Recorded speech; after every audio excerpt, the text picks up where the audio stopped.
The wind howled, a mournful dirge that rattled the old corrugated iron roof of my shed. Dust motes danced in the single beam of light slicing through the grimy window, illuminating the clutter of my current existence. Half-finished woodworking projects, stacks of dusty journals, and the ever-present scent of linseed oil and stale coffee. It was a far cry from the sterile hum of a lab, a world I'd deliberately left behind. But then, a world had left me. My hands, once steady enough to handle delicate bone fragments, were now calloused and stained. I was trying to carve a bird, a robin, its wings poised for flight, but the wood felt stubborn, unyielding, much like the memories I tried to bury. Each chip of the chisel was a small victory against the stillness, a small defiance. A sharp rap on the shed door startled me. My heart gave a jolt, a sensation I'd grown accustomed to, a phantom echo of a life that demanded constant vigilance. I set down my chisel, wiping my hands on my worn canvas apron. It was the local constable, his face etched with a familiar weariness. He'd seen me here before, a recluse who occasionally traded carved trinkets for supplies. "Kai," he said, his voice gruff but not unkind, "got something I might want to see." I didn't need him to elaborate. The way he held the envelope, the slight tremor in his hand, spoke volumes. It was official, crisp white paper stark against the muted tones of my world. My gut twisted. I'd spent years trying to outrun the past, but it had a way of catching up, especially when it wore the uniform of the law. "What is it?" I asked, my voice rough from disuse. He hesitated, then pushed the envelope across the workbench. "Found this. In the mail, addressed to I, special delivery." My fingers trembled as I took it. The return address was smudged, illegible, but the official seal on the flap sent a cold dread snaking through me. I recognized it. It was from the state police, a department I hadn't heard from in a decade. Not since the Peterson case. I tore it open, the sound unnervingly loud in the quiet shed. Inside, a single photograph and a typed letter. The photograph. I stared at it, my breath catching in my throat. A woman, laid out on a rough wooden table, her eyes wide open, staring at nothing. Around her, meticulously arranged. Not just objects, but symbols. The same precise, chilling arrangement. My hands began to shake, the chisel I'd set down rolling to the floor with a clatter. The constable watched me, his expression a mixture of concern and something I couldn't quite decipher, curiosity, perhaps. The letter was brief, to the point. It detailed a recent discovery, a body found in a remote area, and the unsettling similarities to my case, the Peterson case. The one that had shattered my career, branded me a fraud, and driven me into this self-imposed exile. "They're calling it the Artisan Killer," the constable said, his voice low. "This is the third one, all staged like the Peterson woman." I could barely hear him. My mind was a whirlwind of images of the Peterson crime scene, the endless hours spent poring over evidence, the accusations that followed. This wasn't a coincidence. This was a message. No one else could have done it like that. Only me, that's what they'd said, that I was the only one who'd seen the patterns, who'd understood the killer's twisted logic. And then when I tried to explain, when I'd pushed too hard, they'd turned it on me. The brilliant anthropologist, too obsessed, too imaginative. "They want I to look at it, Kai," the constable continued, his gaze steady. They're saying it's my kind of case, my expertise. My expertise, the word felt like a bitter pill. My expertise had cost me everything. My reputation, my life's work, my peace. I looked at the photograph again. The meticulous detail, the deliberate placement of each item. It was the same signature, and it was happening again. "Where?" I asked, my voice suddenly firm, the old fire flickering to life, a dangerous ember in the ashes of my despair. "Where is the body now?" "At the rural clinic morgue, making do with limited resources," he replied. "They've got it secured." Asked if I'd be willing to consult. The rural clinic morgue, a place I knew too well. A place where the stench of disinfectant couldn't quite mask the underlying decay, a place where resources were as scarce as honest opinions had been for me. I picked up the photograph, my fingers tracing the outline of the victim's face. This wasn't just about solving another murder. This was about reclaiming something. Something I'd lost. The robin I'd been carving lay forgotten on the workbench. The past had finally found me, and I was no longer running. I was going to face it. The rural clinic morgue, making do with limited resources, was exactly as I remembered it. A single bare bulb flickered overhead, casting harsh shadows that danced with the sluggish buzz of flies. The air was thick with the cloying sweetness of formaldehyde, a scent that had clung to me for years, a constant reminder of my fall from grace. I'd been called here by the local sheriff, a man whose gruff exterior hid a surprising amount of desperation. He'd found my name in some dusty old file, a last resort for a crime that had him stumped. I stood over the stainless steel slab, the sheet pulled back to reveal the woman. Her name was Sarah Jenkins, a local librarian. The sheriff, a stout man with a perpetually worried frown, stood a few feet away, arms crossed. "Anything, Kai?" he asked, his voice low. I didn't answer immediately. My eyes scanned the victim, taking in every detail. The precise placement of her limbs, the unnatural stillness that spoke of more than just death. Her eyes were wide open, staring at the stained ceiling tiles as if in silent accusation. But it was the object clutched in her right hand that drew my attention. A single, dried sunflower, its petals brittle and brown. "The staging," I murmured, my voice rough. "It's deliberate, calculated." I'd seen this before, not this exact tableau, but the meticulous care, the symbolic elements. It was a language, and I was one of the few who could still read it. The sheriff shifted his weight. "We found her like that, in her own living room. No sign of forced entry. Door was locked from the inside." Locked from the inside, that was a detail. A big one. I leaned closer, my gaze fixed on the sunflower. This isn't just random. This is a message. My mind flashed back to the cold case, the one that had shattered my career. The Snow Angel, a young woman found in a park posed with a single white feather. What kind of message? The sheriff pressed, his frown deepening. I pulled on a pair of thin gloves, the latex snapping against my skin. The kind that tells I who the killer is, or at least who they want I to think they are. I gently pried the sunflower from the woman's stiff fingers. It crumbled slightly, releasing a faint, earthy scent. I placed it carefully in an evidence bag. He was posed. The killer wanted her to be found like this. They wanted us to see the sunflower. I moved around the body, my eyes missing nothing. The faint bruising on her wrists, too subtle for the untrained eye. The small puncture mark on her neck, almost invisible. "Poison," I stated, my voice firm. Fast acting, minimal struggle. They knew what they were doing. The sheriff grunted. "We sent samples to the lab, but it'll take days. We're out in the sticks, Kai, not exactly cutting edge." I nodded, understanding the limitations. I'd spent years in state-of-the-art facilities surrounded by the best technology. Now I was back to basics, relying on my eyes, my hands, and my knowledge. It was a humbling experience, but also freeing. The pressure to perform, to deliver groundbreaking results was gone. Now it was just about the truth. It's a signature, just like the feather in the Snow Angel case. The sheriff's eyes narrowed. "I think this is him, the Snow Angel killer." I hesitated. The similarities were undeniable, almost too perfect. It felt like a trap, a deliberate echo designed to pull me back into the past. But the methodology, it's too close to ignore. The staging, the symbolic element, it's the same hand. I looked back at Sarah Jenkins. Her face, frozen in a rictus of surprise, seemed to hold a secret. Who was she to the killer? Why this elaborate performance? The motive was still a blank slate, but the method was becoming frighteningly clear.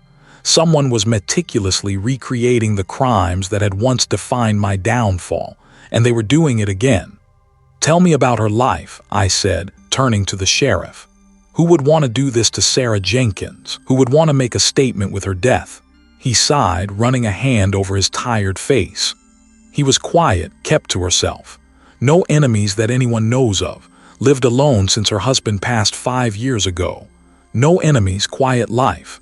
And yet here he was, a meticulously arranged tableau of death. It didn't add up. The locked door, the staged body, the symbolic sunflower. It was all a performance, a twisted piece of theater. This was just the beginning. The air in the rural clinic morgue, making do with limited resources, hung thick and cloying, a stagnant brew of antiseptic and something else. Something I couldn't quite place. Not decay, not yet. More like the ghost of it, a memory of life long departed. The single bare bulb overhead cast long, dancing shadows that did little to alleviate the gloom, making the stainless steel examination table look like a sacrificial altar. I ran a gloved hand over its cool surface, the faint hum of the refrigeration unit a low thrum beneath the oppressive silence. This place. It was a far cry from the sterile, state-of-the-art facilities I was accustomed to. But then my life had taken a sharp detour from accustomed a long time ago. Now it was a collection of makeshift labs and borrowed equipment, a testament to a career built on the fringes. The body lay under a thin sheet, a silent accusation. The local law enforcement, bless their well-meaning but overwhelmed hearts, had done their best. They'd called me because of the sunflowers and the way he was positioned. A tableau just like the first one, the same meticulous, almost artistic arrangement. I leaned closer, my breath misting the air. The victim was a woman middle-aged, her face a mask of serene repose. Too serene. I peeled back the sheet a fraction, just enough to see the faint bruising around her neck. Not a struggle then, more like a surrender. And the single perfect sunflower placed carefully on her chest, its golden head bowed as if in mourning. My mind, however, was already miles away, sifting through dusty files and forgotten faces. The original sculptor case, it had been my undoing. A series of murders, each one a twisted masterpiece, leaving behind a signature that screamed of artistic intent, and then nothing. Now it was back, but the motive, that was the missing piece. The first victim, a reclusive artist, and now this woman, a quiet librarian. No obvious connections, no shared enemies. Just the sunflowers, a silent floral scream from the past. I needed to go back to the beginning, back to the archives. The county records office was a labyrinth of dim lighting and towering shelves, each one groaning under the weight of forgotten histories. The air here was dry, thick with the scent of aging paper and dust. I navigated the narrow aisles, my footsteps echoing softly, a solitary explorer in a land of forgotten truths. My colleague, a sharp-eyed woman with an uncanny knack for sniffing out details, had already pulled the original sculptor case files. She'd done it without a word, just a knowing look and a discreet nod. I owed her, more than she knew. I sat at a worn, wooden table, the files spread out before me. I traced the faded ink of witness statements, the smudged fingerprints of long-gone detectives. The crime scene photos were stark, black and white ghosts of violence. The victims, their faces pale and still, their bodies contorted into unnatural poses. Each one was a puzzle, a macabre diorama designed to provoke and disturb. I focused on the details, the specific placement of objects, the symbolic offerings left at each scene. The first sculptor had a penchant for small, handcrafted wooden birds. The second, for intricately folded paper cranes. And now, sunflowers, a progression. A shift in artistic vision, or something else entirely. My eyes scanned the notes from the original investigation. The police had been baffled. No forced entry, no witnesses, no discernible motive. I flipped through a thick binder, the pages filled with my own preliminary reports from that time. My theories, my painstakingly constructed hypotheses, all dismissed as fanciful conjecture. I'd argued for a serial killer with a deep-seated psychological need for control, someone who saw their victims as mere props in a grand, disturbing performance. They'd wanted a tangible suspect, a clear motive. I'd offered them a phantom. A particular detail caught my eye. A small, almost overlooked item in the inventory of the first victim's apartment. A faded photograph tucked away in a drawer. It showed the victim as a younger woman, standing beside a man I didn't recognize. I dismissed it at the time, a personal memento of no consequence to the case. Now it felt like a jolt. Why had I overlooked it? Why had everyone overlooked it? I pulled out my phone, a stark contrast to the ancient documents surrounding me, and snapped a quick picture of the photograph. I zoomed in, trying to discern any features, any clue. There was a sharpness to it, a defined angle that tugged at the edges of my memory. The librarian, the artist, who was next?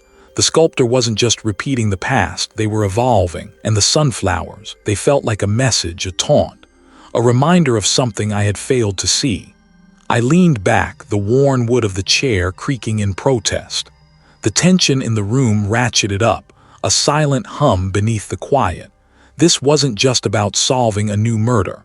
It was about confronting the ghost of my own failure. It was about proving that I wasn't the fool they'd made me out to be.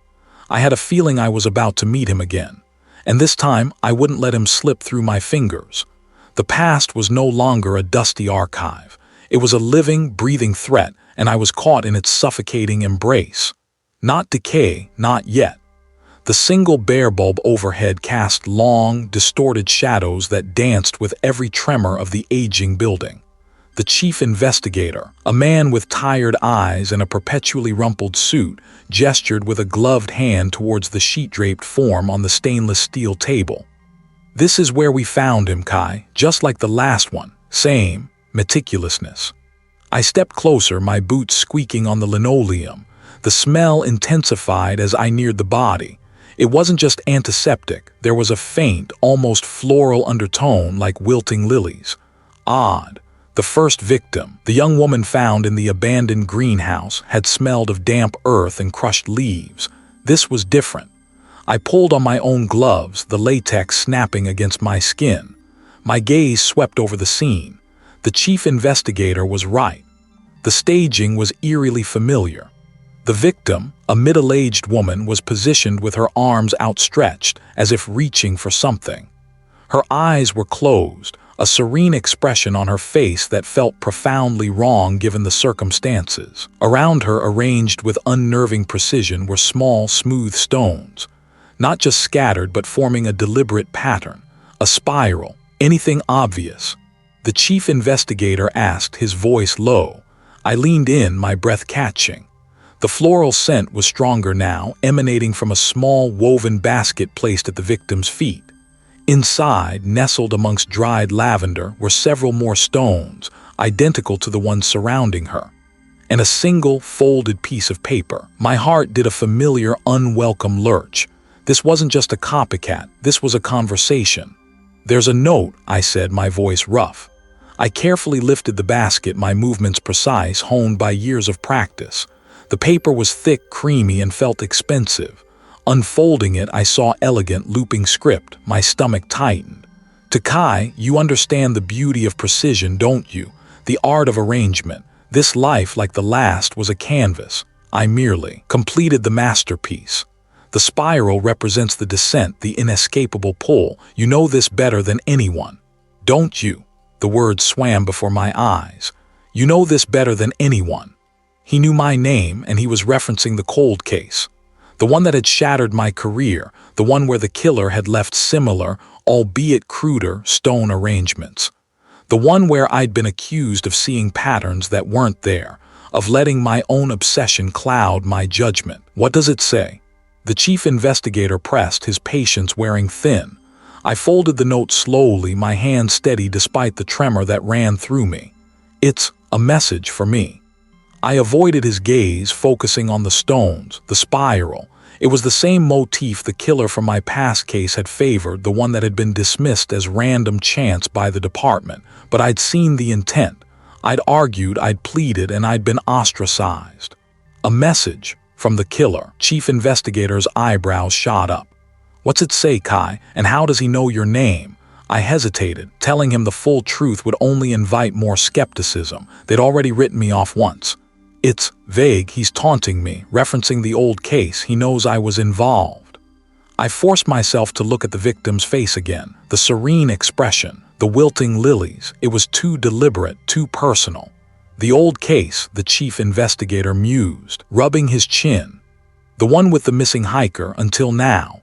I turned my attention back to the body, the floral scent. It was faint but persistent. I leaned closer to the victim's hair, catching a whiff. It wasn't lilies, it was something else, something familiar like a specific brand of potpourri, the kind my ex-wife used to buy. This was a direct assault. "The stones," I said, my voice suddenly urgent. "Are there any other arrangements like this in the area, any other victims?" "No, just these two, and they're miles apart. This is the first one we've found outside the city limits." Miles apart, but connected by a killer who knew my history, who was mimicking his old MO, and who was now using my name. The scent, it was all too much. "We need to go back to the first scene," I stated, my mind racing. "The greenhouse. We missed something. He's escalating. He's not just recreating the past, he's evolving." The chief investigator sighed, the sound heavy with exhaustion. "Kai, we've been over the greenhouse a dozen times. There was nothing there but dead plants and that poor girl." "There was something," I insisted, my gaze fixed on the note in my hand. "And there's something here too. It's a specific blend. I've smelled it before." I closed my eyes, trying to pinpoint the memory, the association. It was like a phantom limb, a sensation I couldn't quite grasp. Then it hit me. The faint, sweet, almost cloying perfume. Not lilies, lavender and something else. Rose, my ex-wife's favorite potpourri. The one she always kept in the entryway of our old house. The one that used to make my head ache. My breath hitched. This was deeply, terrifyingly personal. He was leaving breadcrumbs, leading me down a path that was becoming increasingly familiar, increasingly dangerous. And I was walking right into it. The serene expression on the victim's face now seemed like a cruel mockery, a stolen piece I was being forced to witness. The spiral wasn't just a symbol of descent. It was a vortex, and I was being pulled in. The air in the rural clinic morgue, making do with limited resources, was thick with the cloying sweetness of formaldehyde, a scent I usually found comforting in its sterile familiarity. Tonight, though, it felt suffocating, clinging to my lungs like damp grave dirt. The single fluorescent bulb overhead hummed a discordant tune, casting long, dancing shadows that played tricks on my eyes. I held the folded note from the latest scene, the cheap paper feeling flimsy against my trembling fingers. "Something specific," I muttered, replaying the scent in my mind. Not just any perfume, not just a cleaning product. It was a complex bouquet, layered and deliberate. I dismissed it at first, a fleeting sensory detail in the storm of death. But the killer's meticulous staging, the almost artistic presentation of each victim, screamed intention. An intention I'd learned the hard way, often hid in the smallest, most overlooked details. I traced the faint, almost invisible smudges on the note. Beneath the scrawled message, a different kind of residue. Not ink. Something. Organic. I'd scraped a tiny sample earlier, before the local law enforcement arrived and started their polite but insistent questioning. Now, under the harsh light of the morgue, I carefully transferred the sample to a slide. My equipment was rudimentary here, a far cry from my old lab, but sometimes less was more. Simplicity could cut through the noise, the scent. It was the key. I felt it in my bones. A whisper of something floral but with an underlying earthiness, almost like petrichor after a heavy rain. And something else. A metallic tang, faint but persistent. I leaned closer to the microscope, adjusting the focus with a practiced hand. The organic particles resolved into tiny, crystalline structures. Not plant matter, not soil. My breath hitched. I'd seen these structures before, albeit under very different circumstances. They were fragments of bone, not human bone, not entirely. Calcified fragments, weathered and ancient, and the scent. A combination of preservation chemicals and something mineral, like crushed limestone. I fumbled for my notepad, my mind racing. Limestone, ancient bone fragments, and the floral notes. It clicked. It was a specific type of preservative used historically, a crude but effective method for preserving delicate archaeological finds, often mixed with fragrant herbs to mask the decay, and I now realized the subtle mineral odor. The killer wasn't just leaving notes, they were leaving a signature, a coded message woven into the very fabric of their crimes. This wasn't random, this was a narrative, but what narrative?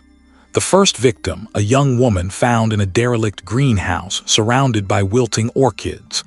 The second, an older man discovered in a dusty, abandoned library, a single rare book open beside him. And now this third victim, a middle-aged man found amongst the skeletal remains of a long-forgotten exhibit in a local historical society storage room.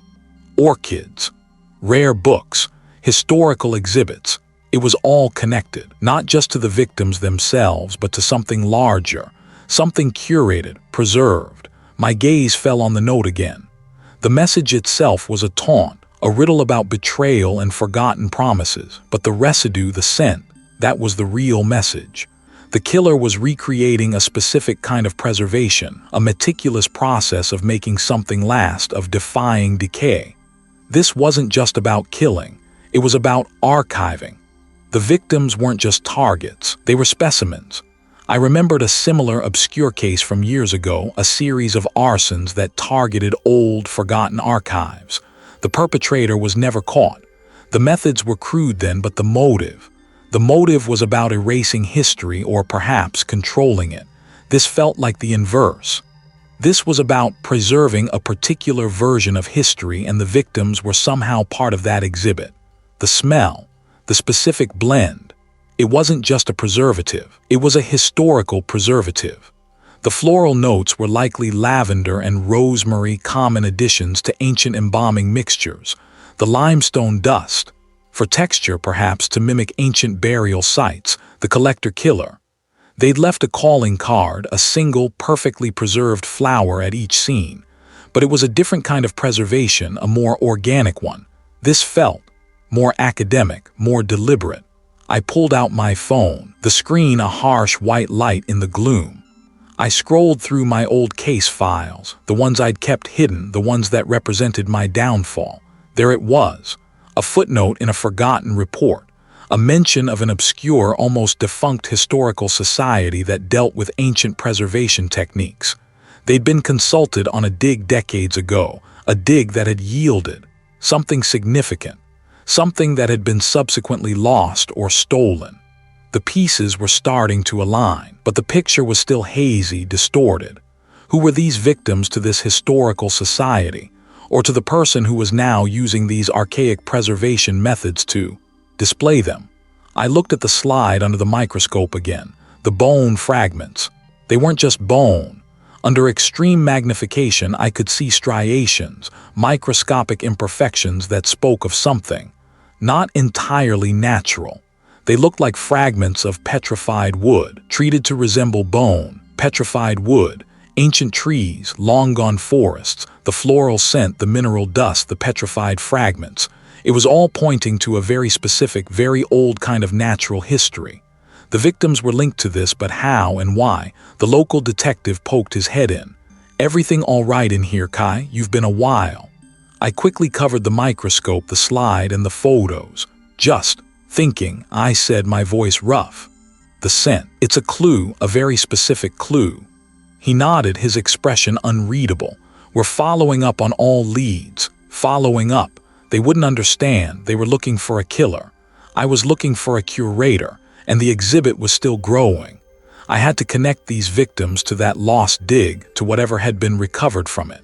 The killer was telling a story, and I was only just beginning to decipher the prologue. The tension in the air wasn't just the formaldehyde anymore. It was the suffocating weight of a past that refused to stay buried.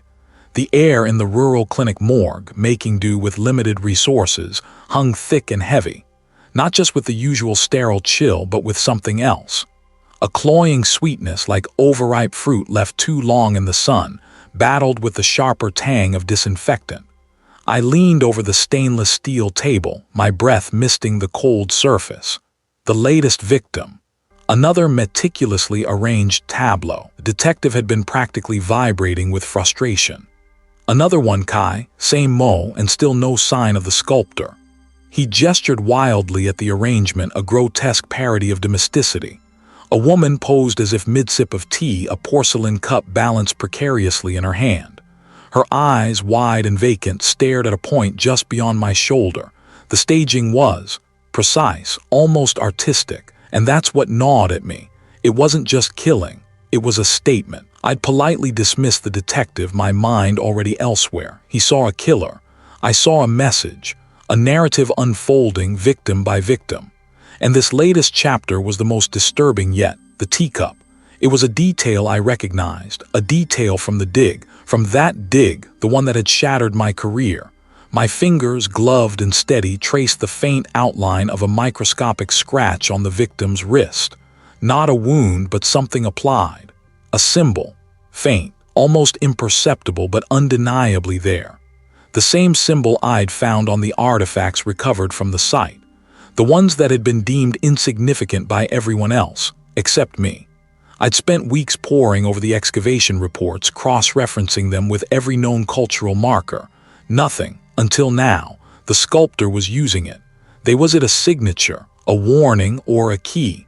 My thoughts were a tangled mess of past and present. The dust of the dig site, the brittle parchment of ancient texts, the sterile gleam of this morgue. It all swirled together, threatening to drown me. But I couldn't afford to drown, not now. I left the rural clinic morgue, making do with limited resources, the image of the teacup and the symbol seared into my mind. A long shot, but it was all I had. The groundskeeper was an older man, his hands gnarled like ancient roots, his face a roadmap of sun-baked wrinkles. He sat on a weathered wooden bench outside a small, unassuming cottage, a half-empty mug of something that smelled faintly of stale coffee warming his hands. He eyed me with suspicion, his gaze sharp despite his age.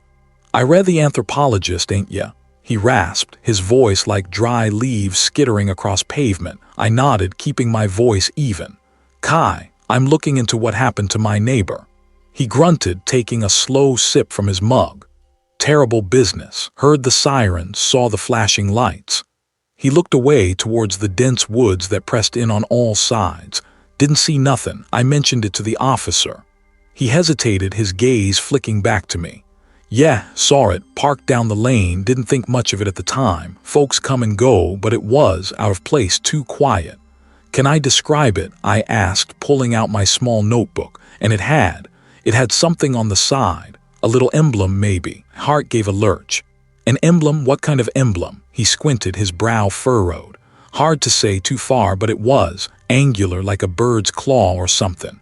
A bird's claw, the symbol, it was undeniable. The sculptor was connected to the dig, but how? He shook his head. "No, just sat there for a spell, then it drove off. Real slow-like. Didn't want to be seen, I reckon." "Did you get a license plate number?" He let out a short, humorless laugh. "Son, I can barely remember my own number. And the sun was going down, couldn't make out nothing." Frustration pricked at me, but I pushed it down. The emblem was the breakthrough. The sculptor wasn't just mimicking the past, they were actively connected to it. This was the legacy of the dig, replaying itself in blood. "Thank you," I replied, forcing a smile. "You've been very helpful." As I walked away, the groundskeeper's words echoed in my mind. Too quiet. Didn't want to be seen. The sedan. The emblem.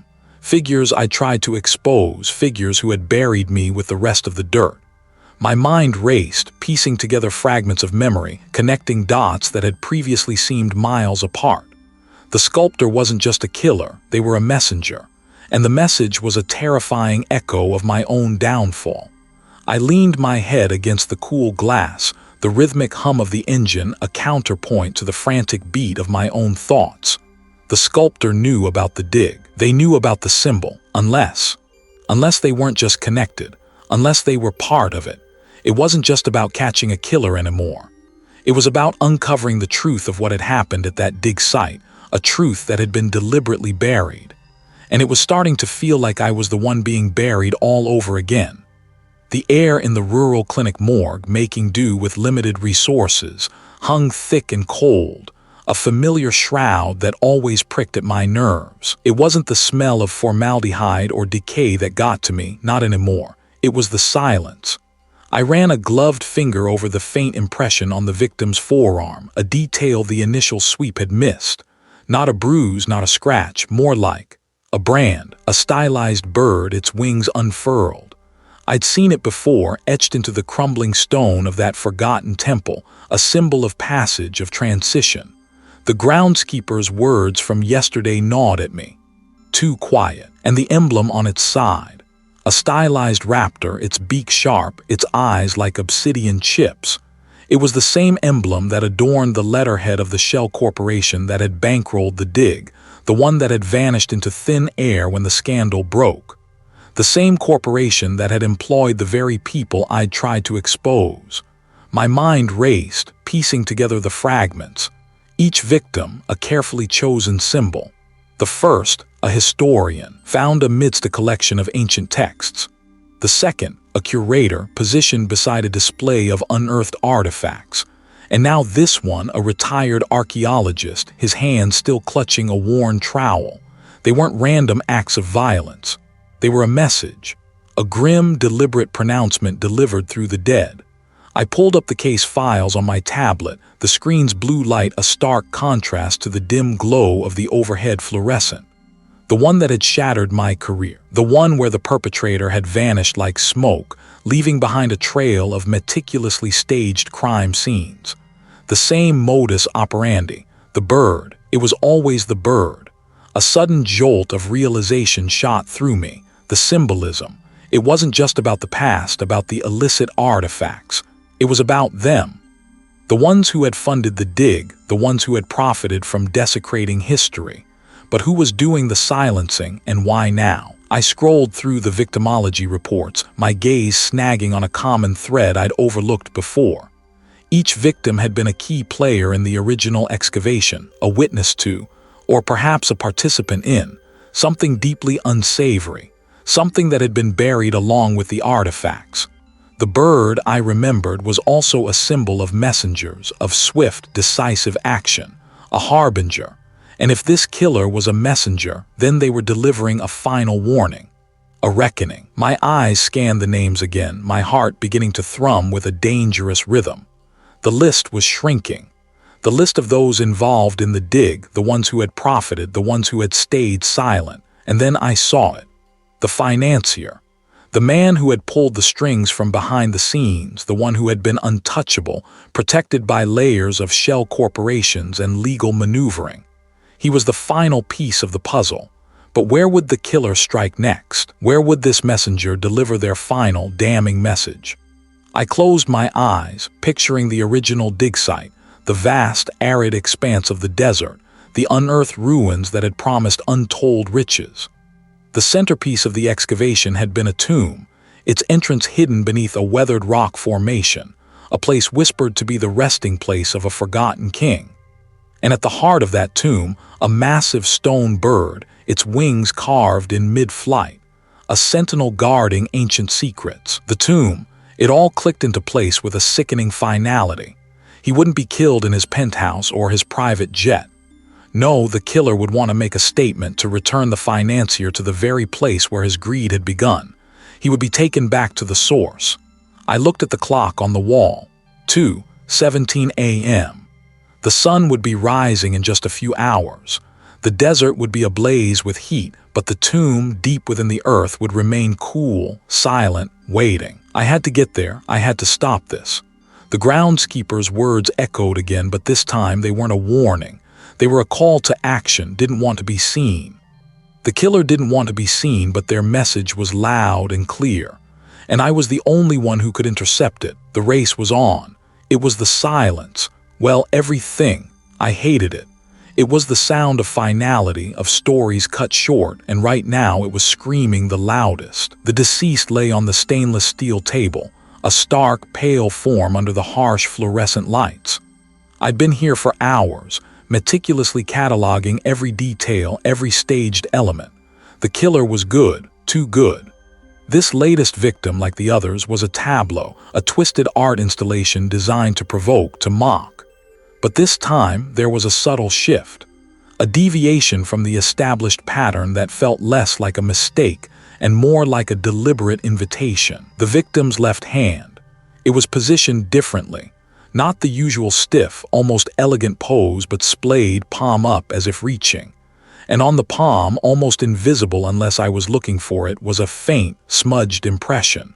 Not a fingerprint, not a bloodstain, something else. I carefully adjusted the light, then brought my magnifying glass to bear.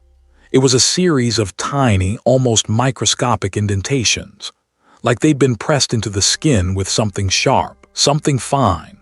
The one that had been dismissed as a tragic accident, a young woman lost to the wilderness. But I'd seen things then, things that didn't fit. Subtle anomalies in the burial site, oddities in the skeletal remains that the official report had glossed over. I'd pushed, and I'd been broken for it. Now this killer was showing me those same anomalies, amplified, deliberate. Anything, Kai. The detective's voice, low and gravelly, cut through the quiet. I didn't look up. It's in the hand. I gestured with a gloved finger. Look at the palm, there are impressions, tiny, like they were made with a needle or a fine stylus. He moved closer, his heavy boots making a soft scuffing sound on the linoleum. He peered at the hand, his brow furrowed. Impressions, what kind of impressions? That's the question, isn't it? I straightened up, rubbing my tired eyes. In the original case, I found microscopic pitting on the metacarpals of the victim's left hand. It was dismissed as post-mortem insect activity, but I never believed it. It was too uniform, too intentional. I pointed to the smudge. This is the same thing, but this time it's not microscopic, it's a deliberate mark. The detective grunted, his gaze flicking between the victim and me. So what? He's trying to tell us something with these marks. He's telling us he's the same person, and that he's been practicing. The words hung in the air, heavy with implication. I remembered the frustration, the gnawing certainty that I was right, that a killer had walked free because I couldn't prove it. All because I saw what others refused to. Now, this killer was forcing me to confront it all again. What about the staging? The detective asked, his voice tight. Anything new there? The iconography is still there. I replied, my eyes scanning the room, the sterile environment a stark contrast to the macabre art displayed on the table. Symbols are consistent, but the placement of the body, it's a subtle shift. The previous victims were positioned to face north. This one is facing east, and the previous victim's hands were clasped. This one's are splayed, like I said, reaching. I walked over to the small, cluttered desk where my notes were spread out. I laid it next to the current victim's picture. The pitting on the bones, the subtle nuances in the burial position, the way the hands were found. It was all there, a silent scream from the past that I had missed, or rather, that I hadn't been able to articulate forcefully enough. He's recreating the original crime scene, I murmured, more to myself than to the detective. But he's adding something, a signature. The impressions on the hand, they're not just random marks, they're a message. I looked at the victim's splayed palm again. It's a symbol, a specific one. I've seen it before in old texts. It's an ancient symbol of release, or perhaps a plea for forgiveness. The detective was silent for a moment, processing. Then he spoke, his voice sharper. Forgiveness. He's showing us how he did it, how he left his mark, and he's taunting us with it. He wants us to understand. He wants us to see him. A sudden thought, a jolt of pure adrenaline shot through me. The victim's position, east, release. The original victim. He had been found near the old abandoned observatory, a place rumored to have been a meeting point for a clandestine group years ago. They called themselves the Stargazers. Their symbol, a stylized sun rising in the east, and their ritual for, what was it? Expulsion, atonement. The observatory, I breathed. He's leading us back to the observatory. The original victim wasn't a random killing. It was a ritual, and he's repeating it with modifications. The detective's eyes widened. The old observatory, that place has been derelict for decades. Exactly. It's the perfect place to hide and the perfect place to finish his work. I looked at the victim, then back at the detective. He's not just killing people, detective. He's performing a twisted reenactment. And if we don't stop him, he'll complete the cycle. We raced against the fading light, the rough terrain of the countryside a blur as the detective's car bounced along the unpaved track leading to the observatory. The domed structure loomed against the bruised twilight sky, a skeletal silhouette of forgotten aspirations. We approached with caution, weapons drawn. The main door hung ajar, groaning on its hinges with every gust of wind. Inside, the air was thick with dust and the scent of damp concrete. And there in the center was a figure. A man, silhouetted against the faint light, meticulously arranging something on the floor. He turned as we entered, his face gaunt, his eyes wild. He didn't look surprised. He looked Resigned, in his hands he held a small, intricately carved wooden bird. "You're too late," he answered, his voice a dry rasp. "It's done. The cycle is complete." The detective moved forward, but I held up a hand. "Wait." I looked at the arrangement on the floor. It wasn't just random objects, and beside it a new tableau mirroring the current victim's staging, but with the wooden bird placed precisely where the victim's hand had been.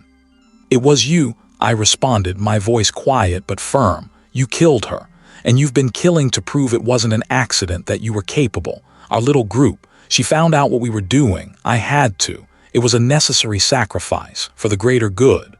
"The greater good?" I stepped closer, the dust crunching under my boots. "You call this greater good? You murdered an innocent woman, and then you let me take the fall for your obsession. You saw what you weren't supposed to see. You were a threat. And now," I asked, my voice rising, "now you're caught. What is this, another sacrifice?" He looked at the wooden bird, then at his own hands. "No, this is acknowledgement. She loved birds. She always said they represented freedom. I wanted to give her that, and this time I'm giving myself that." He dropped the bird. It landed with a soft thud on the concrete. The detective moved then, swift and decisive. A brief struggle, a muffled grunt, and the man was subdued, his wild eyes now vacant. As they led him away, I stood alone in the observatory, the moonlight bathing the scene in an ethereal glow. The truth, however ugly, had been unearthed. My reputation might never be fully salvaged, the scars of my downfall too deep to erase. But standing there under the vast, indifferent sky, I felt a different kind of quiet settle within me. It wasn't peace, not yet, but it was the beginning of it. A new beginning, forged in the ashes of the past.